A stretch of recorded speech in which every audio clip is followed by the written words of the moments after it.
Hey guys, and welcome to another episode. So if you've ever searched on the internet for 2UZ-FE oil leak, you'd probably come up with a bunch of posts saying these engines don't leak at all. Well, unfortunately, that's not the case with my 100 series Toyota Land Cruiser. There is a leak from the front driver corner of the engine. I believe it is the oil cooler filter housing. There's a little figure 8 O-ring gasket in there. I did a little bit of research and it seems like this is becoming more of a common occurrence on these. These vehicles are pushing 25 years old, so the rubber just wears out on them.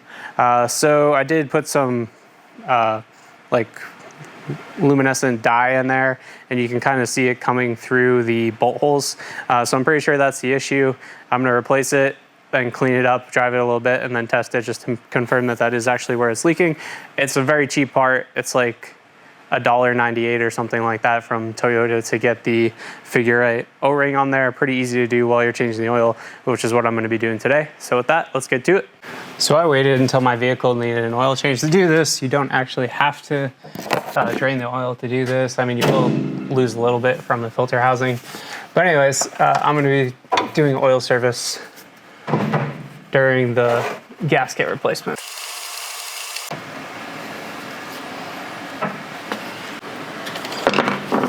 Placing the crush washer.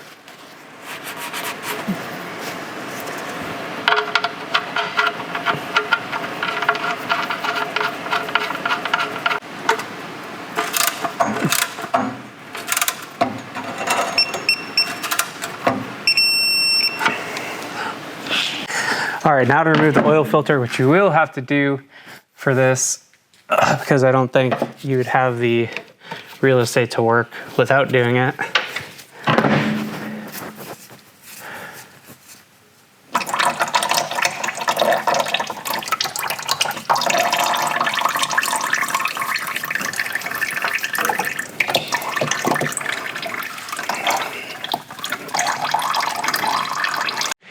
Now, I'm not sure I'm going to be able to work without being in the way of the camera, but it looks like there's that one bracket there on the housing itself that's going to have to be removed first. So there's 3 bolts on it.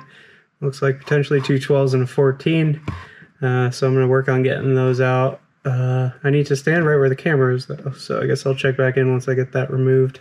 All right, so here's the update where we are. I got the 2 bolts on the further bracket removed now, but the bolts are too long. I can't get them out. I think those bolts go through the bracket and into the housing, and then there's just that one, looks like 12 millimeter further up that's hopefully the last one holding it on. So I'm going to work on removing that one now. So I decided it was going to be easier to replace the gasket to just remove the housing, so I had to clamp the coolant lines because I just flushed my coolant recently. So the lines are clamped. Hopefully I don't lose too much, and I'm just going to remove the clamps and just pull the whole housing out because you can't really move it back too far to... I'm sure you could replace the gasket without pulling it, but I think it'll be easier to remove it, and then that gives me a chance just to clean everything up really good. All right, well, I did my best to try and get this oil filter housing off, but the hose clamp here on this rear coolant line just does not want to budge. And I'm at the point where I'm going to damage the hose, so I don't need to change the hose. So I'm just going to leave it for now. But up there you can see kind of the 2 oil inlet and outlet ports to the filter and cooler. So that's where that O-ring subsides. So I'm going to try and spray some brake clean up there, get in there to clean it up. It looks actually pretty clean. And if you come around here, I was able to move the housing so you can see the O-ring there that I'm going to replace. Same thing, I'll try and clean that up the best I can. So here's the old O-ring. This thing is rock hard. Like you couldn't even really, you'd almost think that this is like a metal gasket. It's so hard. And obviously here's a new one. So the new one's a lot thicker and a lot more softer and malleable. So I'm just gonna go ahead and clean up those cleaning surfaces and get this out. This thing was so hard, it was actually really hard to get it out using my pick. So I'd probably be pretty careful that you don't like nick the sealing surface, but honestly, it was really hard. I had to like gouge the pick into it to be able to get it out. So apparently I threw out my Brillo pads in my most recent move, so I didn't have any to clean this up, but I did the best I could with the microfiber, got the new gasket in, and Now I'm just going to clean up the ceiling surface and then start working on putting everything back together. So here's everything buttoned back up. I will admit this is probably one of the better puzzles I've done on a vehicle recently. The order of which you do things is a little bit challenging. Like you have to kind of move the bracket or the whole housing out so you can put the new gasket on. I ended up using some grease to try and get the gasket to stay, but I still had to drop out like 3 times while I was trying to position. These 2 longer bolts are a pain because they have to be in the bracket and in the housing before you can position the housing, and they want to fall out, particularly the back one, and then the gasket wants to fall out too. So it's definitely not something I would plan to do in a couple hours. It is something that unfortunately takes a little bit of time to finally get everything right. And then other thing I realized, which was my mistake, is I pulled the one line off the housing, and you have to put that back on when the housing's still loose, or else you can get it on like I did, but it's pretty challenging.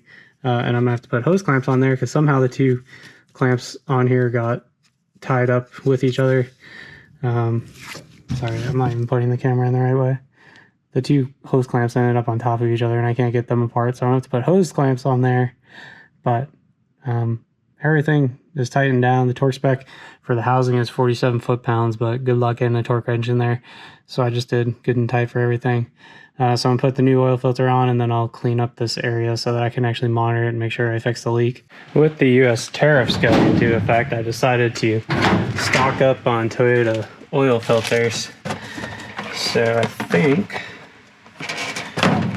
I have what I need. I didn't realize before I grabbed the wrong oil filter when I was filming getting it out of the cabinet, so don't use that part number. That's from my Tacoma.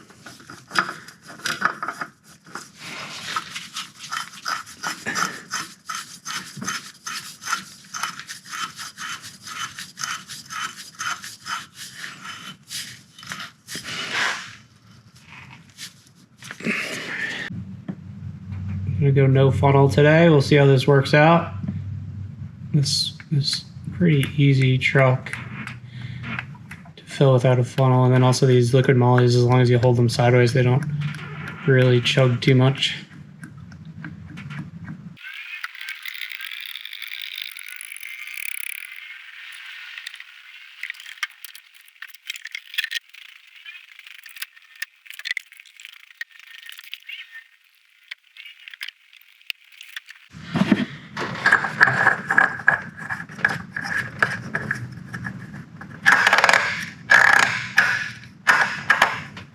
All right, so now I'm gonna start it up and I'm gonna run it for 20 to 30 seconds to bleed the oil system.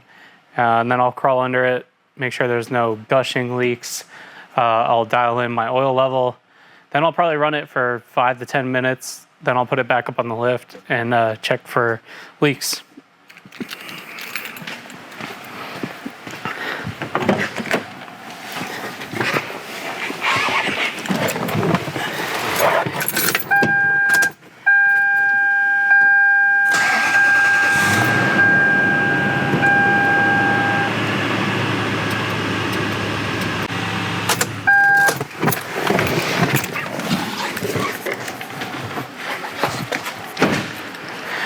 I was also watching the oil pressure while I was running it. It came immediately up and looked like the normal values, so there wasn't a massive leak. And not that you can see what I'm doing, but I'm just gonna crawl under and just give a quick look to make sure we don't have any gushing leaks, which it looks completely dry, so that's good.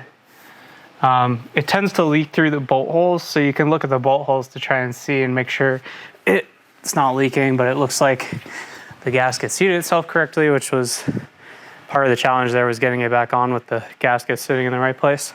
So now I'm gonna run it for like 5 minutes, put the lift back up, and give it a good look for leaks.